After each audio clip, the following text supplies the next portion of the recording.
Joel Rufino dizia: a esquerda não tem que ter uma política de segurança pública, a esquerda tem que ter uma política de proteção dos direitos. O que o Alessandro Barata dizia: não é direito à segurança, é segurança dos direitos.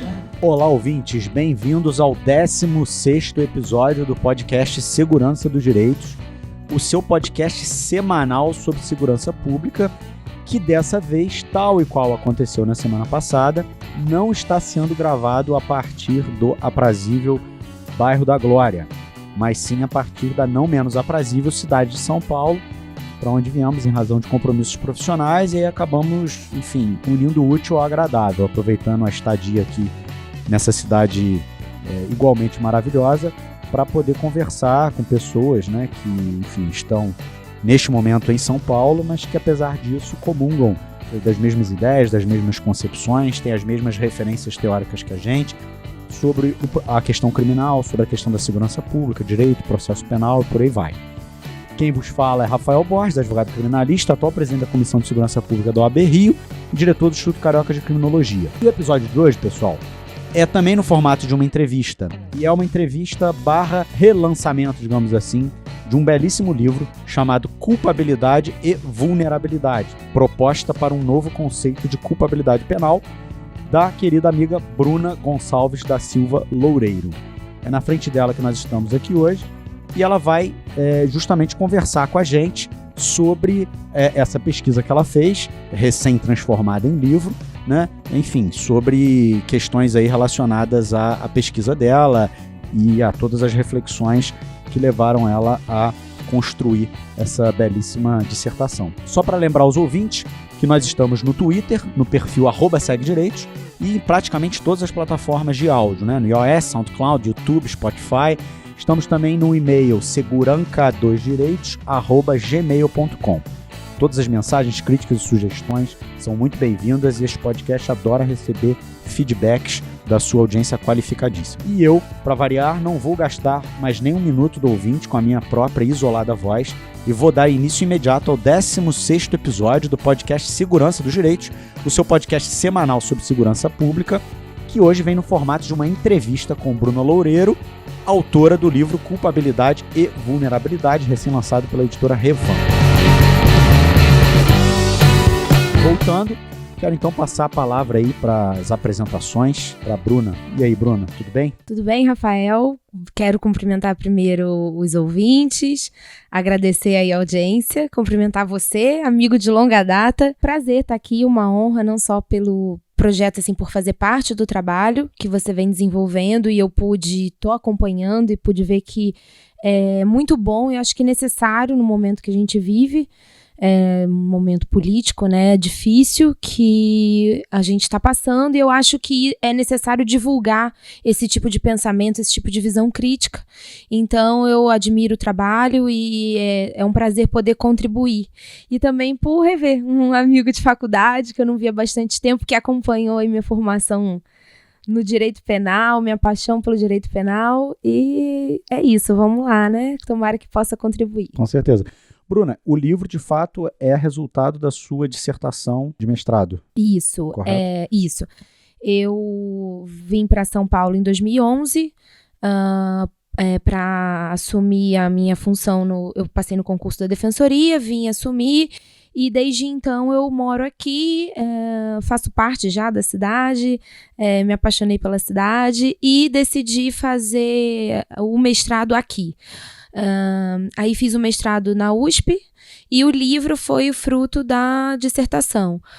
Hoje eu entrei no doutorado também, mas estou começando ainda. Legal. Então, você está defensora pública no estado de São Paulo? No estado de São Paulo, isso. Trabalhando em vara criminal? Eu trabalho na área criminal, numa das varas do Fórum da Barra Funda, que é o fórum onde concentram-se as varas criminais aqui, e acompanho diariamente aí, né, o nosso direito penal. As mazelas. Legal. Bruna, você tratou de um tema espinhoso, né? A culpabilidade é dentro ali da teoria do delito, um dos pedaços, de mais difícil compreensão. É uma coisa que tem uma produção acadêmica muito expressiva, né? Não só no Brasil, mas principalmente fora do Brasil. E eu li o seu livro e você explica muito bem, assim. E eu queria começar por aí, quer dizer, vamos explicar um pouco para o nosso ouvinte, que geralmente é um ouvinte versado na questão jurídica, mas vamos explicar um pouquinho sobre o que é o conceito de culpabilidade, né, em termos, digamos, mais próximos aí do comum, do simples que você puder fazer pra gente. Sim, claro. A culpabilidade, ela é primeiro ponto, ela é um elemento do delito, né? Então, para uma conduta ser crime, é preciso verificar se a pessoa tem culpabilidade. Então, aquele conceito analítico de delito que a gente tem, toda conduta típica, antijurídica e culpável. Então, ela está inserida em um dos elementos, um dos pressupostos do crime. Por isso, a sua importância, né? Sem você verificar a culpabilidade, você não pode afirmar que uma conduta é crime pelo simples fato de estar descrita no Código Penal.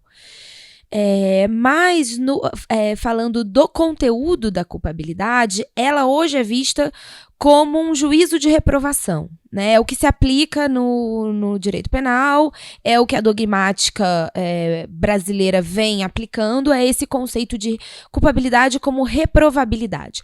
É você punir alguém, você considerar a conduta praticada por alguém como crime por ser ela reprovável. E aí a grande questão, eu acho que o grande debate que se desenrola é sobre o porquê você reprova determinada conduta. O motivo de determinada conduta ser reprovável. E é isso que a doutrina vem se debatendo, se debruçando sobre isso. Há muita controvérsia e, na minha opinião, na opinião de muitos outros autores, não existe uma definição racional e uma definição, como eu vou dizer, lógica para o que se deve reprovar. Né? Então, na verdade, a construção da dissertação e do livro foi buscando justamente apontar esse defeito, esse problema, e tentar, diante da impossibilidade, né, de se acabar com o conceito, ou de se acabar, como disse o meu também amigo Patrick Cassicedo e colega de defensoria, de se acabar com o direito penal, você minimizar os efeitos que ele pode causar e aparar as arestas para que os institutos possam servir mais como garantia do que como expansão do direito penal. Perfeito. E, Bruna, assim, bem no popular, né? A culpabilidade não é atribuição de culpa. Sim, né? não é. É importante deixar isso claro. Não é. Não é, a culpa, ela tá, na verdade, na tipicidade. Sim, eu ia explicar isso quando eu falasse da evolução teórica. Então, vamos chegar lá. Então, perfeito. Você já estava... Então, vamos falar da evolução teórica. Tá. Perfeito, era esse o ponto. O livro ele começa explicando justamente a evolução histórica da culpabilidade para situar também o leitor sobre os problemas apontados e como que a ciência penal evoluiu. E aí a culpabilidade ela surge em meados do século XVIII, há uma teoria da culpabilidade, né? Não o sentido de culpa em si, mas a teoria surge em meados do século XVIII, chamada de teoria psicológica da culpabilidade. E essa teoria, lá naquela época, ela colocava os elementos subjetivos do delito todos dentro da culpabilidade. Então, aí sim, nessa época, a culpabilidade era vista como dolo e culpa. Então, toda a relação psíquica que existia entre o autor, o agente da conduta, e a realização daquele resultado típico, ela estava ferida na culpabilidade. Tudo que não fosse a foto do crime... Né, o objetivo, né, o concreto, tudo que não fosse objetivo, que fosse subjetivo, era verificado num terceiro momento, que era a culpabilidade. É isso. Então, naquela época, sim, a culpabilidade poderia ser resumida a culpa em sentido amplo, né? Dolo e culpa em sentido estrito. Ocorre que essa teoria tinha vários problemas e um desses problemas é que ela não resolvia questões de culpa inconsciente, por exemplo. Não resolvia questões de tentativa, porque na tentativa você só pode punir alguém, já que o resultado não ocorreu, se você verificar que há um dolo. E se você colocar o dolo na culpabilidade, é como se você afirmasse que então não tinha nem conduta típica. Né? Então você não conseguia resolver questões de tentativa, de culpa inconsciente. Havia problemas também porque você estava admitindo a existência de uma conduta típica desprovida de vontade. Né? Esse modelo de teoria psicológica da culpabilidade ele foi baseado no modelo causal de ação, construído aí por Lee Spelling, né, que via a ação como um movimento corpóreo e, de fato, sem vontade, sem uma relação anímica. E foi com base nisso que se criou essa teoria psicológica em que a relação anímica estaria só na culpabilidade. Mas, em razão desses problemas, o conceito começou a ser aperfeiçoado. Daí foi desenvolvido por Reinhard Frank, a ideia de culpabilidade como reprovabilidade, né? A ideia do juízo de reprovação inserido também na culpabilidade. Mas ela não se desvencilhou daqueles elementos subjetivos. Então, essa nova teoria é chamada de teoria psicológico-normativa, porque ela engloba elementos psicológicos, a relação psicológica do agente com o fato, né, com o comportamento ilícito, e também engloba um elemento normativo, que é o juízo de reprovabilidade. Essa contribuição veio muito por causa do neocantismo. A teoria psicológica, que era baseada no positivismo, ela se altera com a evolução do positivismo para o neocantismo. No livro eu até falo, o neocantismo ele não é uma superação do positivismo, mas ele acrescenta elementos normativos. Ele acrescenta, permite que se faça juízos de valor sobre determinados institutos, e isso no direito penal se aplica à culpabilidade. Então, a culpabilidade passa a ter esse elemento normativo que é o juízo de reprovação. E aí a gente tem o segundo momento da evolução da culpabilidade.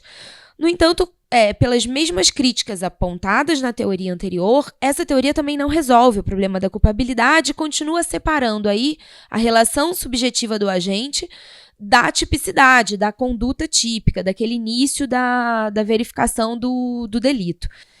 Então, a partir do desenvolvimento da teoria finalista de Hans Welzel, que tem lugar a teoria normativa pura da culpabilidade, que é hoje a mais aplicada, adotada pela dogmática penal aqui no Brasil, que entende a culpabilidade, na verdade, não como a relação psicológica, né, porque a teoria finalista ela tira os elementos subjetivos da culpabilidade e desloca para a tipicidade. Então, a partir dessa teoria finalista, que define a ação como atividade final, atividade dirigida a um fim, você passa a verificar a vontade do agente, né, a relação psicológica do agente com o fato já na ação típica. E a culpabilidade passa a conter elementos normativos e elementos descritivos. E aí a culpabilidade passa a ser definida como, são 3 requisitos, né, 3 elementos que passam a compor a culpabilidade, que é a imputabilidade, que é a capacidade do agente ser responsabilizado penalmente, ter capacidade de se autodeterminar. No Brasil hoje isso é basicamente a idade e a condição mental, né? Exato. O inimputável é aquele que tem menos de 18 anos,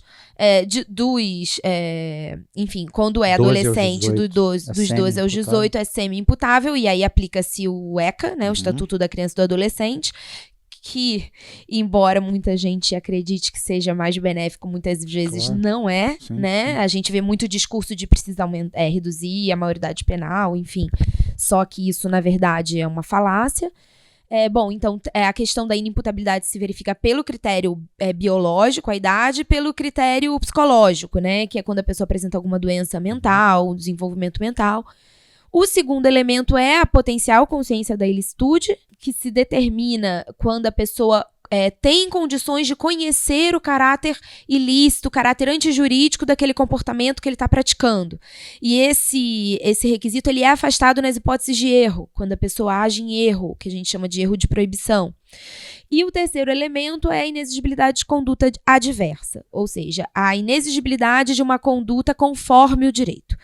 Então, existem algumas hipóteses previstas até no nosso Código Penal em que estaria afastado esse elemento por considerar o legislador que naquelas circunstâncias seria inexigível que a pessoa tivesse um comportamento lícito, um comportamento adequado ao direito.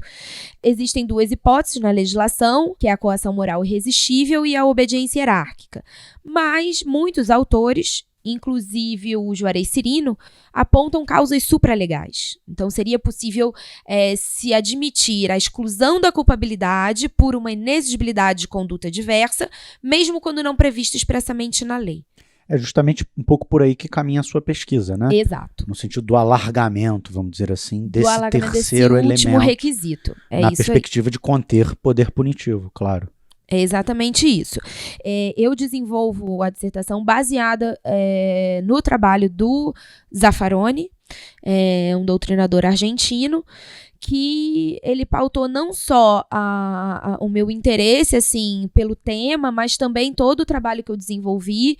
Ele coloca como esse requisito, ele não coloca a culpabilidade, a co-culpabilidade, que ele chama, como uma possibilidade de inexigibilidade de conduta diversa genérica. Ele afirma isso nas obras dele, que ele entende que pelo valor de segurança jurídica isso não seria possível. E é só nesse ponto que eu discordo. Que eu tenho a ousadia de discordar, né? Vamos dizer assim. Porque no livro eu admito que seria possível excluir. Uhum. Né? Admitir que uma conduta é inexigível sem que haja uma determinação expressa na lei, com base nessa ideia de co-culpabilidade ou, depois mais detalhadamente, da culpabilidade por vulnerabilidade. Mas então vamos explicar o que é a co-culpabilidade. Então, o conceito de co-culpabilidade, ele é antigo, ele não surgiu com Zaffaroni. Na verdade, essa nomenclatura co-culpabilidade, de fato, foi cunhada por Zaffaroni. Mas a ideia de co-culpabilidade, de responsabilizar a sociedade por um crime praticado por um indivíduo, de repartir aí o ônus da responsabilidade penal, enfim, se uma pessoa pratica um furto premido por necessidade material de sobrevivência, a ideia, o cerne da teoria é dizer, bom, então a responsabilidade não é só desse sujeito, a responsabilidade é do Estado que sonegou a esse sujeito as oportunidades de ter uma vida digna, de ter acesso ao trabalho, de ter acesso aos meios de subsistência. Então a teoria, o conceito da teoria seria esse de, uma vez que a sociedade não brinda, nas palavras do Zaffaroni, a todos com as mesmas oportunidades, com as mesmas condições de educação, de trabalho, de lazer, cultura, ela não pode exigir que todos tenham a mesma responsabilidade. Ela deve assumir o seu quinhão na responsabilidade penal e, com isso, reduzir a responsabilidade do indivíduo. E esse conceito, existe uma divergência doutrinária sobre a origem desse conceito, se teria se dado no século XVIII, com uma obra chamada Plano de Legislação Criminal, que foi desenvolvida por Jean Paul Marat, ou se teria surgido com o direito penal socialista. Apesar da divergência, pelos estudos que eu pude fazer, a ideia, o cerne da ideia nasce, de fato, já nessa obra de Jean Paul Marat. Ele é um médico e ele desenvolve um plano de legislação criminal para participar de um concurso. Ele obviamente não ganha o concurso porque o plano dele era muito ousado, e nesse plano ele aponta justamente que não seria possível um direito penal justo se você tem uma sociedade injusta. Então, na medida em que a sociedade não garante a todo mundo condições iguais, ela não pode punir de forma igual as pessoas. Então essa ideia vem daí, e ela aparece na verdade ela aparece nas decisões de um juiz francês que vem aplicando essa ideia, aplicou essa ideia há muitos anos, e a partir daí ela foi sendo desenvolvida. Então o Zaffaroni, ele pega essa ideia de repartição de responsabilidade, de que o Estado não arca, o Estado deve arcar com o ônus de não proporcionar a todos as mesmas oportunidades, e consolida a teoria da co-culpabilidade. Então essa teoria, ela serve justamente para mostrar isso. Na medida em que o Estado não cumpre com o seu dever de garantir a todos iguais condições, então que ele arque com essa responsabilidade e reduza a responsabilidade daquele indivíduo que não teve acesso às mesmas oportunidades. E isso poderia ser usado aqui no Brasil na atenuante genérica do artigo 66 do Código Penal. Eu aponto isso no trabalho, que é possível essa utilização, embora... O sistema está preparado para absorver o conceito de culpabilidade e atribuir a ele efeitos práticos. Sim, exato. A gente não precisa fazer lei. Não precisa fazer lei, não precisa, inventar roda. É possível aplicar isso porque existe uma atenuante genérica no nosso código que permite que se atenue a pena em determinadas situações não previstas na lei. Essa seria uma típica situação. Há alguns códigos penais aqui dos nossos vizinhos latino-americanos que prevêem expressamente, como é o caso do Código Penal argentino. Mas ainda que a gente não tenha essa previsão expressa, é possível sim aplicar essa ideia de co-culpabilidade. É claro que o grande problema da atenuante é que ela é um pouco limitada, né? Para a maioria, né, dos aplicadores do direito, e aí também vai uma crítica, as atenuantes não permitiriam você reduzir a pena aquém do mínimo legal, né? Então isso geraria um problema, porque se um réu já tivesse sua pena fixada no mínimo, não teria nenhum efeito, não faria nenhuma diferença a aplicar essa teoria. Mas, enfim, fica a crítica, porque também o que se defende, o que a gente defende muito no nosso trabalho na defensoria, é que, pelo princípio da legalidade, a atenuante deve sim reduzir a pena abaixo do mínimo legal. O limite é máximo, né? Exato. Não tem limite mínimo. Exato.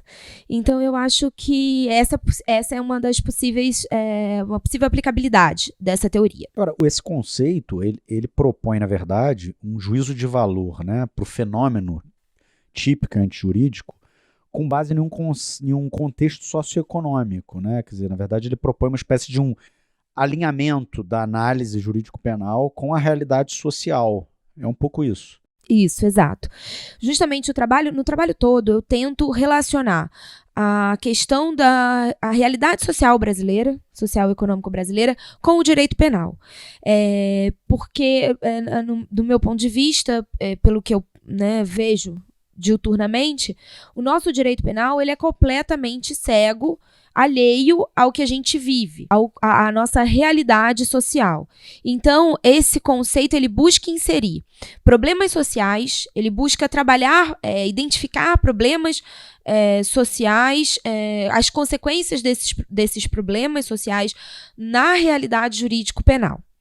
E aí, a partir daí, você englobaria um elemento valorativo, que seria justamente a aferição dessa, como eu vou dizer, de uma maior vulnerabilidade da pessoa exposta a uma situação de miserabilidade, de falta de condição de vida digna, de moradia, de trabalho, no instituto do direito penal. No entanto, é importante frisar isso, a teoria da co-culpabilidade, ela foi posteriormente criticada pelo Zaffaroni e deu margem a que se desenvolvesse a teoria da culpabilidade por vulnerabilidade. E por que a crítica? Não que a ideia estivesse errada, o conceito está certo, né? O conceito está adequado. O problema é que ela poderia dar margem a interpretações equivocadas de que, então, a pobreza, a miséria é a causa da criminalidade. Então, como a pessoa não teve acesso às oportunidades, ele invariavelmente vai se enveredar pela prática do ilícito, o que não é verdade. E ela também não trabalha tanto com a ideia de criminalização e seletividade. É uma teoria que deixa isso um pouco de lado.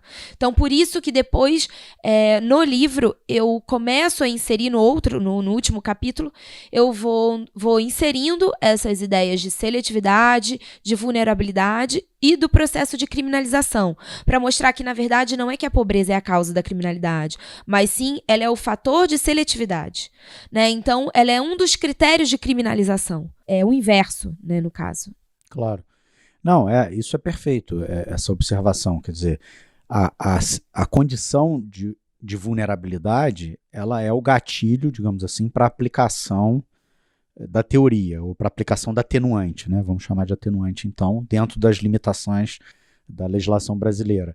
A situação de vulnerabilidade é o gatilho da aplicação da atenuante. Entretanto, essa situação de vulnerabilidade, ela é um dado que tem muito mais a ver com a seletividade do direito penal do que com qualquer outra coisa. Quer dizer, o sujeito está numa posição vulnerável aos processos de criminalização, né? A vulnerabilidade é frente aos processos de criminalização. Exato, é perfeito. E é justamente esse ponto, eu vou buscar a minha fonte no professor Nilo Batista, na obra que ele tem com o Zaffaroni e o Alejandro Isloca, e onde ele trabalha muito bem essa questão do processo de criminalização. E justamente a seletividade que se verifica não só no processo de criminalização, mas no processo de vitimização também, é ela que dá o ponto para vulnerabilidade, né? Vou tentar aqui dar um exemplo, mas determinadas pessoas pobres, negras, moradoras de periferia, que se encontram, portanto, mais fáceis ao acesso da polícia, mais facilmente criminalizáveis, são pessoas consideradas vulneráveis. A professora também, Vera Batista, tem um livro Difíceis Ganhos Fáceis, onde ela coloca muito bem isso na cidade do Rio de Janeiro, que ela fala do traficante, portador de um símbolo, e é justamente essa pessoa, e isso é muito fácil de ver na minha realidade, na realidade do Fórum Criminal, onde a maioria dos réus que sentam lá naquele banco são negros, pardos ou pretos, mas são negros, moradores de periferia, de comunidade, a maior parte deles que são incriminados por tráfico, de fato se adequam a esse estereótipo, aos crimes patrimoniais também, que são a nossa maioria esmagadora aí de criminalidade, né? De delitos que são apurados nas varas. Os crimes patrimoniais, roubo, furto, receptação e o tráfico. A realidade do sistema carcerário também é essa, né? É essa. Nacional. Como a gente, na Defensoria, a gente faz visitas periódicas de 15 em 15 dias aos presídios, aos centros de prisão provisória, no meu caso, porque eu trabalho com processo de conhecimento, e os defensores que atuam na execução fazem nas penitenciárias. E o que a gente vê é isso, a cena é essa, é o mesmo perfil, né? E há muito tempo já se superou a ideia de Lombroso de que né, o perfil seria a causa, mas na verdade o perfil é o motivo da criminalização. Então eu inclusive abordo muito a criminologia, que é importante para a gente compreender não só o motivo da insatisfação da atual teoria da culpabilidade, como o desenvolvimento dessa nova ideia de culpabilidade por vulnerabilidade. Eu faço uma breve explanação aí das teorias anteriores, criminológicas, da criminologia do consenso, mas o foco central do segundo capítulo é sobre as teorias do conflito, que são as teorias criminológicas da reação social, também chamada de teoria do etiquetamento, e a criminologia crítica. E é a partir dessas teorias criminológicas que a gente consegue desvendar essa questão da seletividade do sistema, da estigmatização, né? A teoria do etiquetamento ela trabalha muito com a ideia da estigmatização, como o efeito da prisão estigmatiza o indivíduo, como isso gera um círculo vicioso para uma nova desviação secundária, as cerimônias degradantes que acontecem na prisão, a despersonalização do indivíduo, como essa falta do eu na prisão, essa mortificação do eu, se eu não me engano, essa mortificação do eu é Goffman que fala, como essa mortificação do eu contribui para alimentar esse círculo de criminalização. E com a criminologia crítica isso é aprofundado porque essa teoria vai demonstrar que, na verdade, esse processo de estigmatização e esse círculo da desviação secundária, ele é operado principalmente sobre as camadas vulneráveis. E é essa camada que é selecionada pelas agências penais, que é criminalizada secundariamente, que é inserida no cárcere e volta novamente para desviação secundária. Então é a partir dessas descobertas que a gente consegue ter uma base teórica para fundamentar a ideia de seletividade do direito penal, para a ideia de criminalização secundária, primária e secundária, e para a ideia de vulnerabilidade dessas camadas mais pobres, que estão mais expostas e vulneráveis ao exercício do poder punitivo do Estado. Você aprofunda, né, uma teoria alimentando-se de referências teóricas que você vai buscar lá na criminologia, né? Quer dizer, me parece que a saída do direito penal ele não está na dogmática do direito penal, né? Pura, né? Se a gente não se alimenta, né? Se a gente não bebe em outras fontes, em fontes mais enraizadas, em saberes mais enraizados na realidade social, no dia a dia, naquilo que está efetivamente acontecendo, se a gente fica blindado naquela redoma positivista, né? Que tem muito a ver com os fundamentos do direito penal moderno, e disso falamos muito aqui no último episódio com o Patrick, seu colega e amigo, se não vai lá, se não vai nesses outros campos de saberes, a gente fica no direito penal com todas as limitações dos institutos e, enfim, repetindo as mesmas coisas e repetindo os mesmos padrões e apostando na criminalização, enfim, e deixando de usar a dogmática como ferramenta de contenção do poder punitivo, mas sim só naquela perspectiva da legalidade, né? Exatamente isso que você falou. Não é possível construir um direito penal minimamente racional, e quando eu digo minimamente racional é porque o direito penal é absolutamente irracional. Ele é feito não para prevenir delitos, né, como se quer dizer, como se quer fazer crer. Ele é feito, na verdade, para controlar a massa, aquela massa de população pobre, negra, que na verdade não faz parte do mercado consumidor. É aquela massa que não tem função, aquela massa que não se sabe o que fazer, que não está inserida no mercado, que é uma mão de obra excedente, por assim dizer. Então ela nasce para controlar as classes sociais mais pobres. E justamente para tentar diminuir, minimizar essa irracionalidade, essa injustiça que é intrínseca ao direito penal, é que se deve se alimentar de outras fontes, se enveredar por outras disciplinas, para que se possa construir algo mais profundo, algo com mais fundamento e algo que pode, sim, contribuir para conter o poder punitivo e, assim, reduzir ou pelo menos estagnar esse ciclo de reprodução de desigualdade que o nosso direito penal vem fazendo a todo momento. Então, é muito importante a contribuição da sociologia, da criminologia. Eu procurei me basear bastante nessas teorias criminológicas, porque eu acho que aí é que mora o cerne dos nossos problemas no direito penal. Tem uma defesa, Bruna, que eu vejo vez ou outra na minha experiência, na minha clínica advocatícia, no sentido de que a reincidência ela não deveria ser valorada negativamente, né, para fins de aplicação de pena, um pouco porque ela é a prova da ineficácia, vamos dizer assim. Ela é a prova do óbvio, né, de que o sistema carcerário não...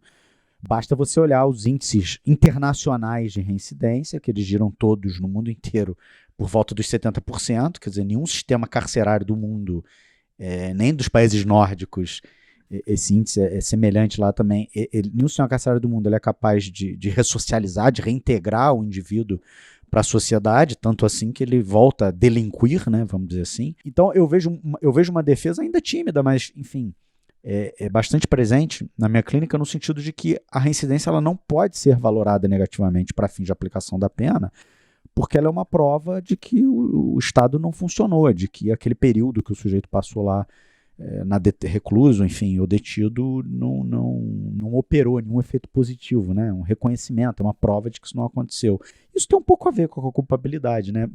De forma um pouco menos refinada, né, digamos assim, mas a base teórica disso seria melhor trabalhada no campo da culpabilidade, né? Sim, justamente, na verdade, a reincidência deveria ser um fator de atenuação, porque ela é a prova de que a reinserção não aconteceu, como você falou, e que o Estado falhou. E se o Estado falhou, justamente aí se insere a ideia de co-culpabilidade, que essa falha do dever do Estado de reintegrar e ressocializar contribuiu para que a pessoa tivesse uma menor capacidade de se determinar conforme a norma, para que a pessoa tivesse inserida no maior contexto de vulnerabilidade, para que a pessoa fosse mais facilmente detectada pelas agências penais e, portanto, que fosse mais vulnerável a esse sistema penal. A partir do momento que você ingressa no sistema prisional, dificilmente você vai ser visto pela sociedade com os mesmos olhos. Dificilmente você vai conseguir um emprego, né, com carteira registrada.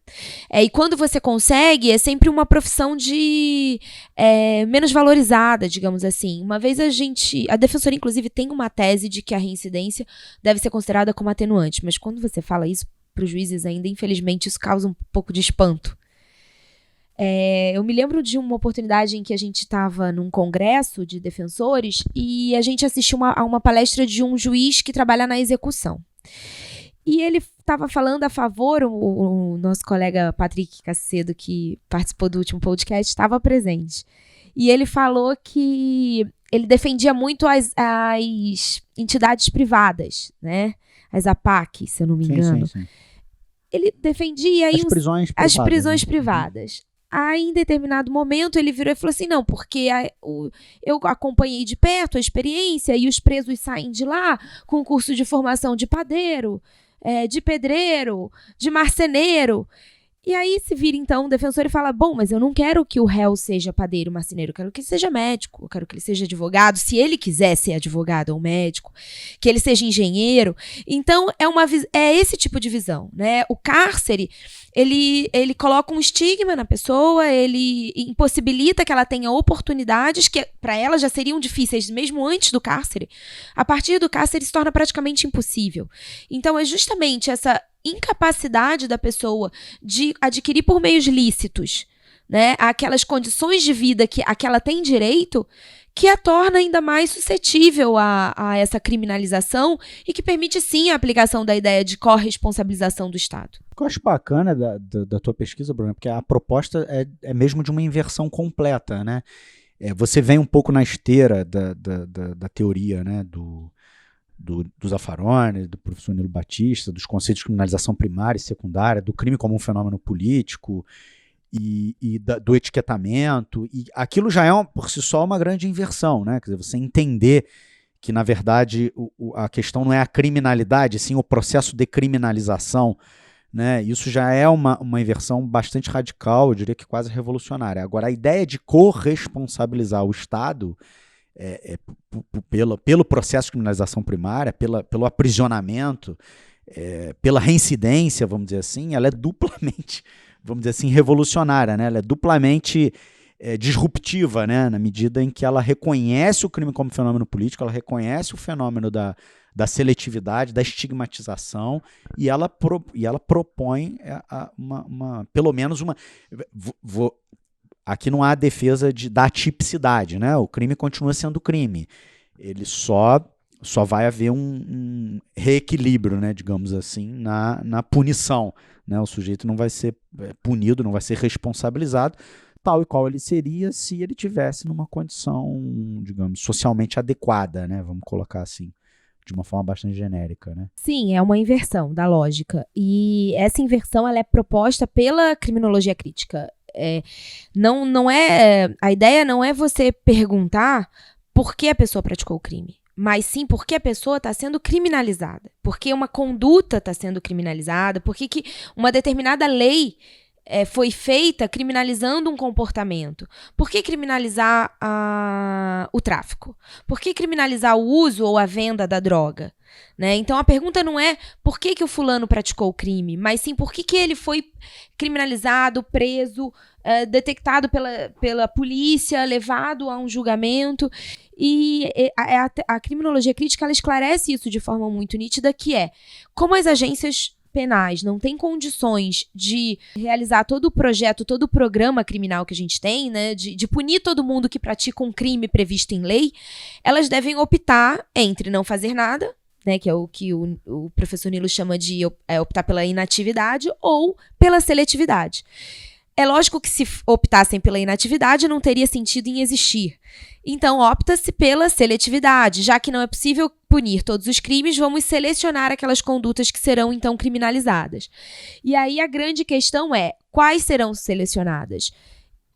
E aí é que entra a questão da vulnerabilidade. Selecionamos aqueles que são mais vulneráveis, quais sejam aqueles que correspondem ao estereótipo do criminoso, que moram nas comunidades, em periferias onde a polícia consegue entrar com mais facilidade, onde a polícia consegue invadir residência, consegue torturar, consegue fazer revista pessoal e busca domiciliar sem mandado, o que jamais aconteceria numa parte nobre da cidade. Então, essa seletividade, ela se opera dessa forma e com base nesses critérios. E a ideia é justamente inverter a lógica, né? A pergunta não é por que praticar crime, mas por que é criminalizado, e usar essa questão da vulnerabilidade da pessoa à incidência do direito penal como um fator para reduzir, de fato, a sua culpabilidade. No livro, eu chego a propor a exclusão da culpabilidade. Eu não desenvolvo exatamente uma tese totalmente definida, mas eu chego a dizer que isso é possível, e existem alguns autores que propõem até a ideia de co-culpabilidade como causa de exclusão da culpabilidade, enfim, a ser prevista ainda, porque ela não está prevista, e outros como causa supralegal que poderia já hoje excluir a culpabilidade. E eu sou mais adepta dessa ideia de que seria possível sim. Não que eu estivesse negando a liberdade de ação do indivíduo. Em momento algum eu falo, olha, a pessoa vulnerável, ela não, em extrema vulnerabilidade, não teria condições, né, de negação do livre-arbítrio, de se comportar conforme o direito. Não é essa a questão. A questão é que seria possível excluir a culpabilidade a partir do momento em que essa liberdade ela é tão reduzida que não chega a ser reprovável, no sentido do princípio da proporcionalidade aplicar-lhe uma punição.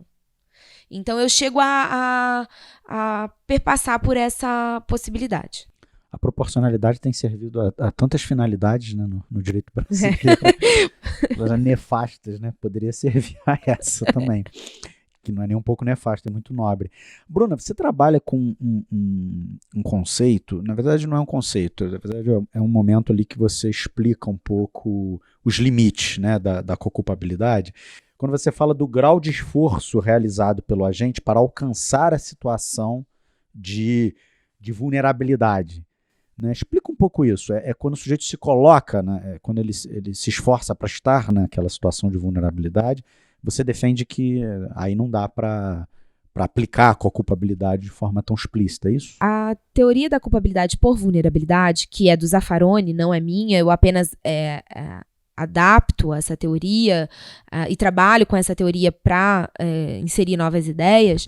Ela trabalha com dois conceitos, o de grau de esforço empreendido pelo agente para se colocar na situação criminalizante e na sua situação de vulnerabilidade propriamente dita. A situação de vulnerabilidade é justamente o que a gente já vinha falando.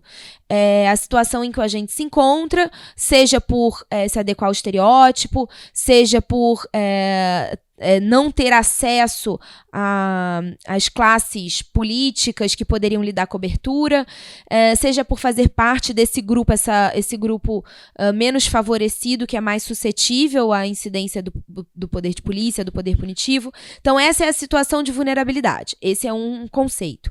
O outro conceito é o grau de esforço que ele empreende para praticar o delito, para se colocar na situação de criminalização. E esse grau de esforço ele é inversamente proporcional à situação de vulnerabilidade. A ideia é que quanto mais vulnerável o agente é à incidência das agências penais, da polícia, menor é o seu esforço para se colocar na situação de criminalização. Certo. Ou seja, para ser criminalizado. Certo? Então, digamos, uma pessoa pobre, moradora de uma periferia, que está lá vendendo uma droga na biqueira. O grau de esforço que ela tem que fazer, assim, a conduta dela, a conduta que ela pratica é muito menos gravosa para que ela se coloque naquela situação do que a de uma outra pessoa que tem toda a cobertura por trás, que está numa situação de menor vulnerabilidade. Por quê? Porque esse pequeno traficante que está lá na biqueira, na periferia, na comunidade, ele está todo o tempo sendo vigiado pela polícia. A polícia está o tempo todo na comunidade, a polícia invade, todo mundo corre, ele não tem para quem telefonar se acontecer alguma coisa. Se ele está no local, a polícia consegue encontrar a droga, não tem mais ninguém, ainda que ele não estivesse vendendo, vai para a delegacia aquela pessoa que estava no local. Do que um outro traficante, vamos colocar essa situação, que vende droga numa universidade particular, de alta classe, né? Por quê? Porque ali numa universidade, enfim, particular, ou mesmo em residências, né, apartamentos da zona da área nobre da cidade, a polícia não invade, a polícia não entra, então a polícia não está ali. Se a polícia consegue pegar, é muito mais fácil que essas pessoas consigam resolver a questão antes mesmo de chegar na delegacia. Né, que elas consigam esclarecer que não era bem assim, ou que consigam, de fato, se desvencilhar da polícia de alguma forma, do que uma pessoa mais vulnerável, do que um pobre morador da periferia. Então, isso explica um pouco essa relação de quanto maior a sua situação de vulnerabilidade, menor o esforço que você precisa fazer. Já o contrário, ou seja, quanto menos vulnerável você é por ter essa cobertura, por fazer parte da classe dominante, você precisa fazer um esforço maior para poder ser criminalizado. A sua conduta precisa ser, como eu vou dizer, implicar em uma danosidade ainda maior, ser ainda mais reprovável, né? Reprovável ou grotesca, podemos usar assim, para que ela possa ser detectada. Entendi. É mais ou menos isso. Então, o conceito de culpabilidade por vulnerabilidade, ele trabalha com essas ideias. E ele, assim, a ideia não é dizer, bom, então se você está numa situação de vulnerabilidade, você empreender um esforço menor, você merece uma culpabilidade menor X porque você fez esse esforço. Não é que o grau de esforço é um fundamento para reprovar alguém. Na verdade, ele é um fundamento para conter a reprovação. Quanto menor o esforço, mais você pode conter a reprovação. E quanto maior o esforço que a pessoa faz, menos você precisa conter a reprovação. Seria mais ou menos isso. Agora, Bruna, você, na pesquisa, de certa forma, você aponta que você não tem a pretensão de construir, através da construção, através do aprofundamento, né, desse conceito de culpabilidade por vulnerabilidade, digamos, você não acha que esse seja o caminho exclusivo ou, enfim, estruturante para o problema da seletividade penal, né? E você indica que caminho seria esse? Na verdade, eu não acho, porque eu acho que o problema da seletividade não tem solução. Uhum. O problema da seletividade ele é estrutural, né? O direito penal ele é seletivo por excelência, ele é estigmatizante por excelência, ele é um reprodutor de desigualdade social por excelência. Não existe na minha visão, não é possível conceber um direito penal igual. O Barata fala isso naquele livro Criminologia Crítica. Ele fala o direito penal é um direito desigual por excelência. Então não é possível você tentar desenhar um direito penal justo, igualitário, sem seletividade. O que se pode fazer é tentar minimizar essa desigualdade ou essa seletividade, compensando isso na hora de aplicar os institutos do direito penal. E é justamente o que eu proponho com a culpabilidade. Utilizar esse elemento que foi descoberto, que foi apontado pela criminologia, da questão da vulnerabilidade, da seletividade do direito penal, para inserir um elemento valorativo aí na culpabilidade e, com isso, poder reduzir ou até mesmo excluir a culpabilidade em determinadas situações em que o direito penal tenha sido muito injusto. Trocando em miúdos, em que ele tenha sido muito seletivo, muito desigual. Seria isso. É uma proposta teórica sua, né?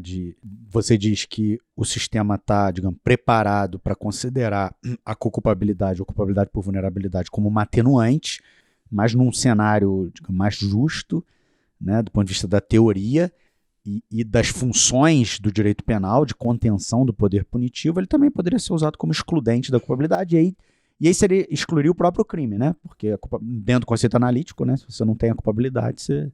Sim, exato. Seria possível excluir o próprio crime, não porque não haja o livre-arbítrio, como eu falei, não porque não se possa dizer que a pessoa teve a liberdade de ação, mas sim porque o grau, né, a vulnerabilidade era tamanha que o grau de esforço foi demais diminuto e que não justifica, à luz do princípio da proporcionalidade, a intervenção penal.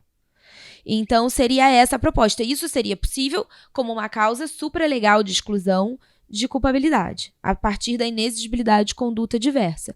Então, é uma proposta possível, né? Mas que poderia também ser positivada. Seria possível algo nesse sentido, ainda que fosse... Governo é bem provável.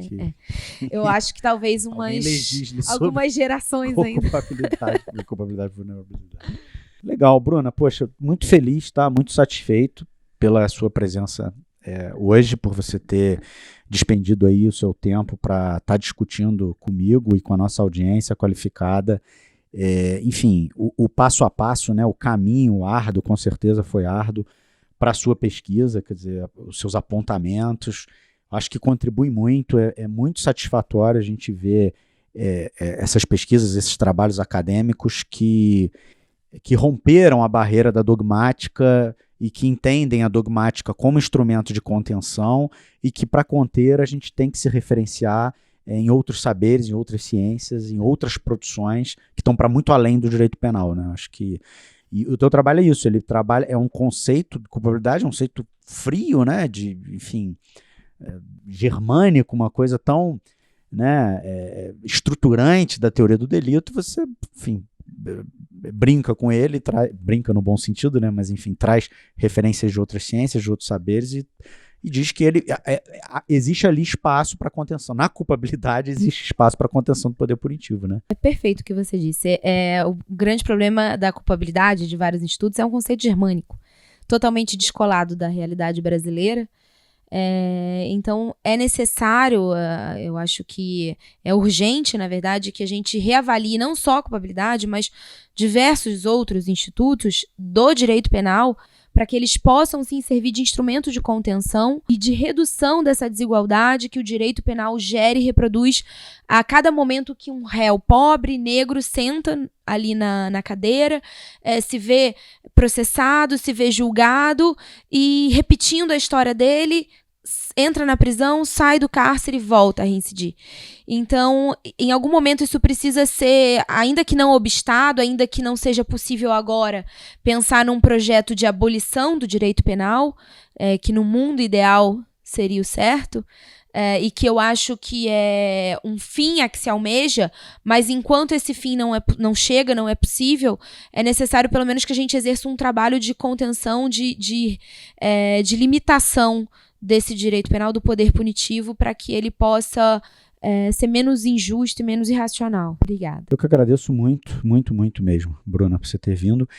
Vou devolver a palavra para você em considerações finais e pedindo para você fornecer aí ao nosso ouvinte a indicação de um livro, né? Um livro aí que te inspire, que seja importante na sua formação, com a única condição de que não seja o seu próprio livro, porque essa é a razão de ser do nosso podcast, de hoje, mas também que não seja um livro jurídico, tá bem? Olha, Rafael, eu estou muito feliz de ter feito parte aqui desse trabalho, quero agradecer a você, a todos que estão ouvindo, e eu gostaria de indicar o livro de um amigo que era juiz aqui, virou desembargador, aqui em São Paulo, Marcelo Semer. E fica a recomendação também para que seja feito um episódio desse com ele, porque principalmente aqui no estado de São Paulo ele se destaca da maioria, e o livro chama Entre Salas e Celas. Não é um livro jurídico, é um livro de contos, mas é um livro de contos das histórias que ele vivenciou na prática criminal dele, como juiz. E ele é muito emocionante, é um livro que me fez chorar, pelo menos, e eu acho que dá a possibilidade de todos sentirem o que é o dia a dia de uma vara criminal. E talvez sensibilizar um pouco com essa situação. Eu acho que eu indicaria esse. Muito bom, muito bom. O Semer é uma referência para nós, né, sem dúvida nenhuma, uma pessoa muito importante no nosso campo e com certeza eu vou convidá-lo muito em breve para participar aqui de um episódio do nosso podcast. Antes de encerrar, eu queria registrar aqui a participação de um ouvinte, o Igor de Oliveira Gualberto, mandou um e-mail muito carinhoso para a gente. Eu conheci o Igor num evento sobre violência de Estado que teve lá na Faculdade Nacional de Direito, né, na UFRJ, no Rio de Janeiro. Lá a gente conversou rapidamente, ele manda um e-mail aqui muito carinhoso, parabenizando o podcast, dizendo que o conteúdo que a gente debate aqui tem sido muito importante, tem proporcionado a ele reflexões muito interessantes, e faz aqui uma sugestão de um episódio que apresente aí uma visão crítica sobre a atuação do Ministério Público e sobre o papel que essa instituição tem desempenhado na reprodução do encarceramento em massa e na maximização do estado de polícia. Excelente sugestão, Igor. Vamos anotar e vou pensar aqui numa pessoa que fale sobre esse tema com a gente a partir do nosso campo, né, numa perspectiva crítica. Mas tá anotado. Muito obrigado, valeu mesmo. Bom, pessoal, só para lembrar que nós estamos no Twitter, no perfil @segdireitos e em praticamente todas as plataformas de áudio, né, no iOS, no SoundCloud, no YouTube e no Spotify. Temos também um e-mail, que é o seguranca2direitos@gmail.com. Todas as mensagens, críticas e sugestões são, como sempre, muitíssimo bem-vindas. E é isso, foi um prazer estar aqui com vocês hoje. Até a próxima semana, um grande abraço.